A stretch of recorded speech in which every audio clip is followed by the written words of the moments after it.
Look at the empty space around you. Look at the silence in your apartment. The glowing screens illuminating the faces of millions of isolated individuals in the modern city, and the staggering statistics of loneliness sweeping across the Western Hemisphere. You are told this is simply the price of modern progress. You are told that the dissolution of the traditional family, the collapse of communities, and the rise of the hyper-individual are natural byproducts of a newly liberated, enlightened society. You are told that you are finally free from the oppressive structures of the past, free to carve out your own unique destiny. You are being lied to. What you are living through is not social evolution. It is a highly engineered, mathematically precise, trillion-dollar business model. Welcome to the loneliness economy. For decades, you have been programmed to believe that your isolation is a personal failure, a streak of bad luck, or an unavoidable cultural shift. It is none of those things. Your loneliness is the single most profitable macroeconomic asset in the modern corporate financial system. To understand the architecture of this matrix, you must first understand what the global financial system fears above all else: efficiency. In the 20th century, the foundational economic unit of the West was the nuclear family. From a purely mathematical standpoint, a unified family is a financial fortress. They are dangerously, terrifyingly efficient. A family of 4 or 5 lives under one single roof. They pay one mortgage, they use one refrigerator, one washing machine, one internet connection, and one heating bill. They buy groceries in bulk, they share transportation, and critically, they provide free emotional, psychological, and physical support to one another. To a multinational corporation, to a central bank, and to a government obsessed with infinite GDP growth, a stable, self-sufficient family is an absolute nightmare. A united family consumes less. They save more. They build generational wealth in the form of hard assets that cannot be easily taxed, extracted, or manipulated. The system realized a cold, terrifying truth. The engine of hyper-capitalism cannot infinitely expand if the population is financially efficient and emotionally fulfilled. To generate endless quarterly profits, to keep the consumption machine running, they had to destroy the fortress. They had to break the family unit. How do you double the size of an economy without actually producing any new physical value? You split the household. It is a macroeconomic concept known as the GDP multiplier effect of atomization. When you convince a society through media, academia, and cultural engineering that marriage is a trap, that traditional roles are toxic, and that absolute, unapologetic individualism is the highest virtue, a mathematical miracle happens for the corporate elite. One household splits into 2. Suddenly, that single unit of consumption becomes 2 separate, vulnerable consumers. They now need 2 apartments, 2 mortgages or rent payments, 2 cars, 2 streaming subscriptions, 2 sets of furniture, 2 utility bills, 2 refrigerators. The gross domestic product skyrockets. The financial media celebrates a booming economy, but the actual wealth and purchasing power of the individuals have been halved. The system has successfully extracted double the capital from the exact same human beings by simply dividing them. They sold you the concept of independence. But independence in the modern era is a semantic trick. It simply means you are no longer dependent on your family or your community. You are now entirely, hopelessly dependent on megacorporations and the state. You traded the bonds of blood, loyalty, and mutual defense for monthly subscription fees and predatory credit lines. To achieve this mass division, to ensure the fortress remained broken, the system had to engineer a cultural civil war. They had to make men and women despise each other. If men and women trust each other, they unite. If they unite, they build families and they stop blindly consuming. Therefore, trust had to be eradicated.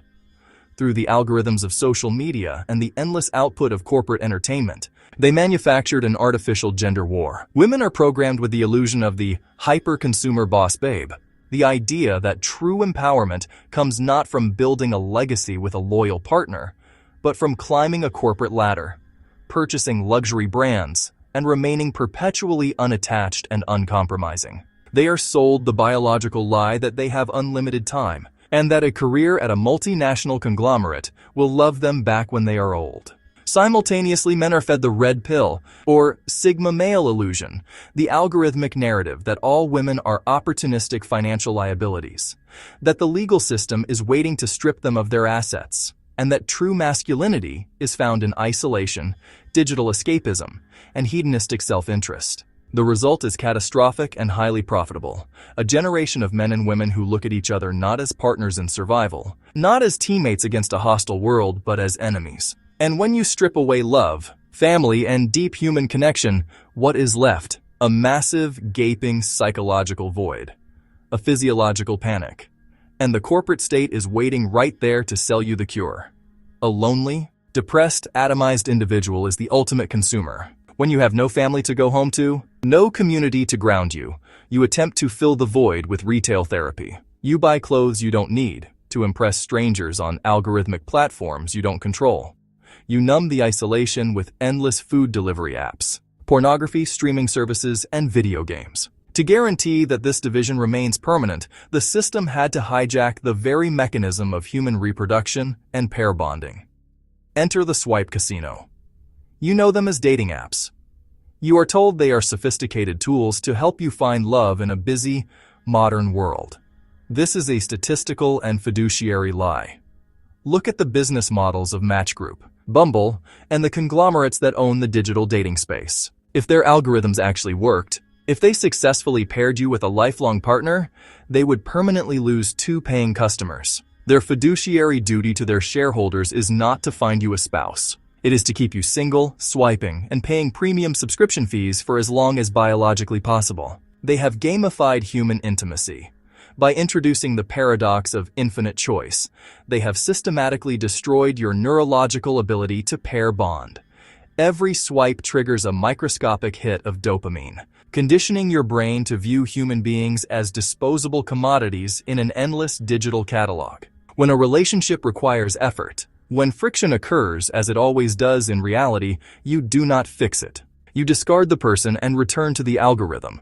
You are trapped in a slot machine of human validation, continuously feeding your biometric data, your attention, and your capital to a tech conglomerate that profits exclusively from your perpetual loneliness. But the extraction does not stop at your romantic life.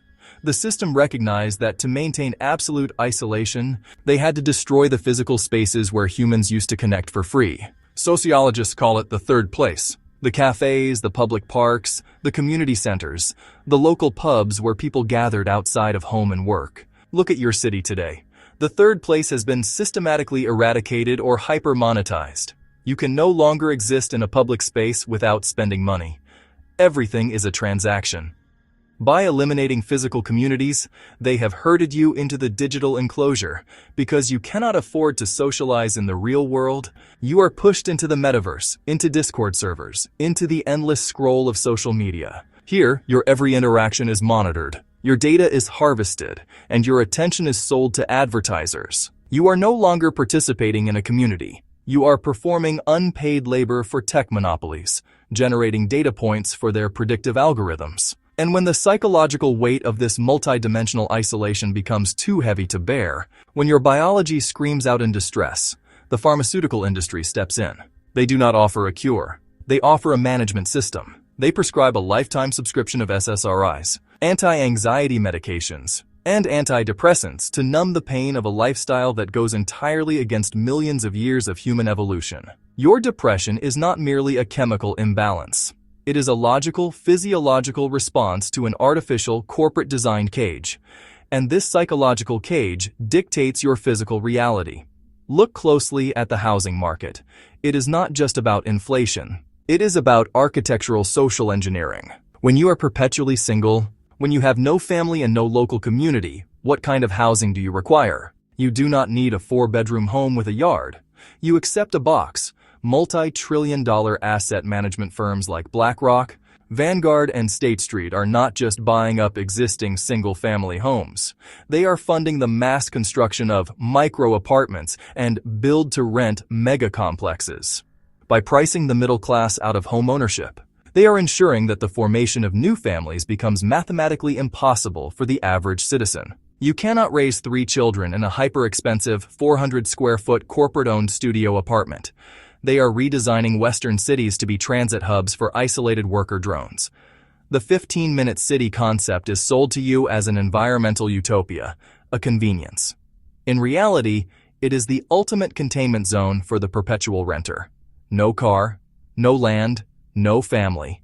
Just a high-density matrix where every transaction, every movement and every calorie is tracked, taxed, and monetized by corporate landlords. You are not a citizen. In the eyes of the macroeconomic system, you are an isolated, data-generating biological battery, plugged into their subscription matrix until you expire. The system is not broken.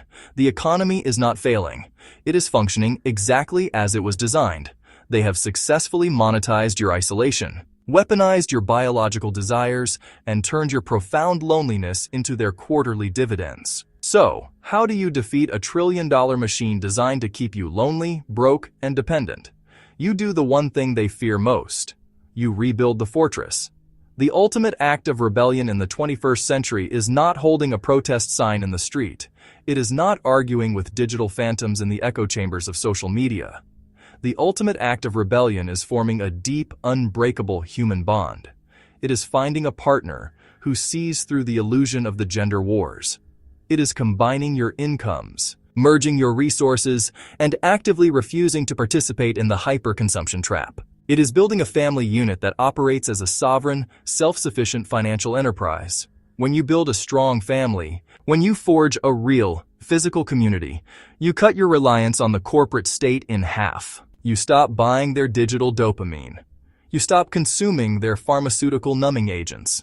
You stop looking for validation in their algorithmic casinos. You start buying hard assets, land, and tangible skills instead of designer brands and subscription services. They want you divided because a divided population is easy to conquer, easy to tax, and easy to control. A united family, rooted in loyalty, financial literacy, and mutual defense, is an impregnable fortress that the matrix cannot penetrate. The loneliness economy only works if you agree to be lonely. The illusion only holds power over you if you continue to believe it. They have shown you the trap. They have laid bare their plans to keep you isolated, childless, and impoverished. Now it is time to wake up. Reject the isolation, rebuild the fortress, study the architecture of the matrix, and engineer your escape.